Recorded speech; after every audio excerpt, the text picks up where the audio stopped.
The Sleeping Bread, a folk tale from Guatemala.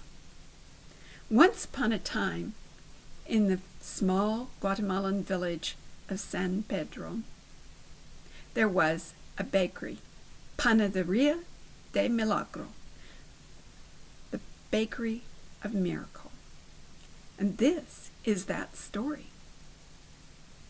In San Pedro there was a bakery and a baker named Beto. Beto was a small, round, brown man, much like the small, round, brown loaves of bread he baked every day. And every day, when the sweet smell of the fresh bread reached the people, they came and they bought all of the bread that Beto had baked that day, except for the bread that Beto saved back for his friend Zafiro. Now, Zafiro was a homeless beggar who had wandered into San Pedro, a complete stranger, and set apart from the rest of the villagers because he was the only person in the village with blue eyes. Every day, when all the other customers had left, there would come a gentle knock at the back door of the bakery, and Beto would welcome his friend Zafiro, feed him the bread and bring him a cup of tea, and listen to Zafiro's stories of travel. Every year in San Pedro, there was a big festival. It was very important to the people of San Pedro. The shopkeepers sold their things to the many visitors, and they made enough money to keep them through the year.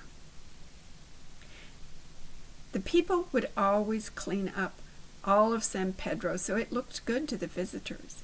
And while they were doing this, someone saw the scruffy, rough-looking Zafiro and said, "Oh, he's going to frighten away our visitors." And so the people decided that they would ask Zafiro to leave. When Zafiro came to the bakery that day, he tearfully told Beto this was his final goodbye.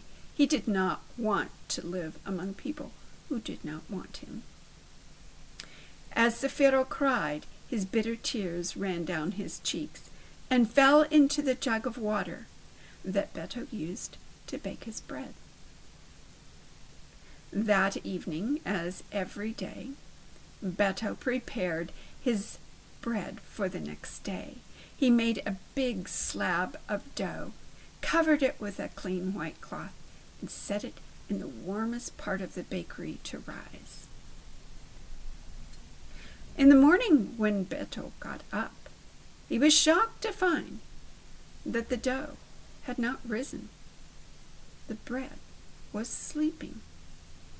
When the people came to get their daily bread, there was none. And they all gave their opinions as to what had happened. It didn't matter if it was the butcher or the candlestick maker. They all had their own ideas. The musicians in the town came and played a rousing song to the sleeping bread, but it slept on.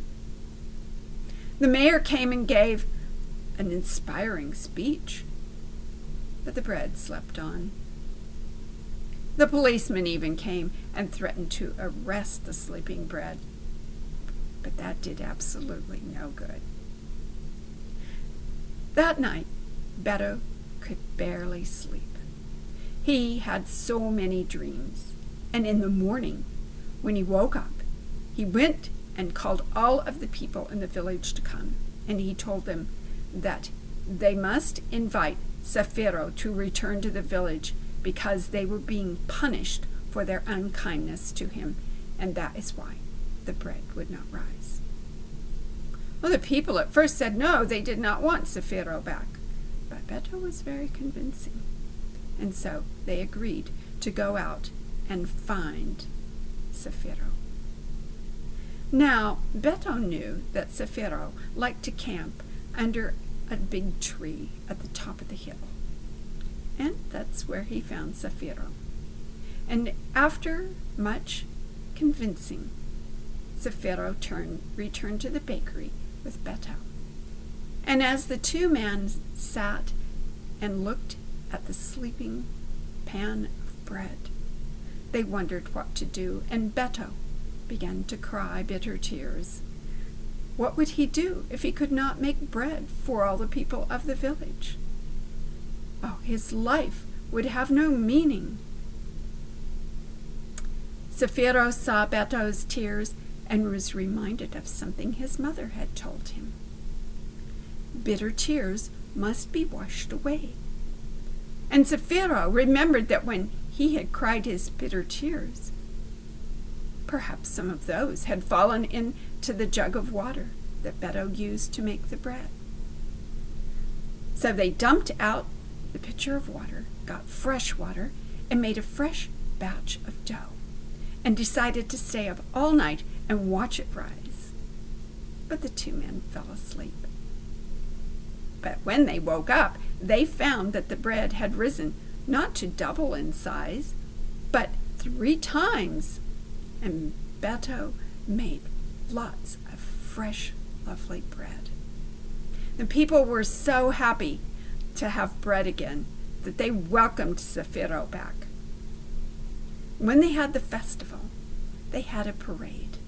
And at the front of the parade, there was the guest of honor, who was wearing an elaborate costume with a mask. Now, no one knew who was in the elaborate costume behind the mask, but if you looked very carefully, you would see that he had blue eyes. Be open, my story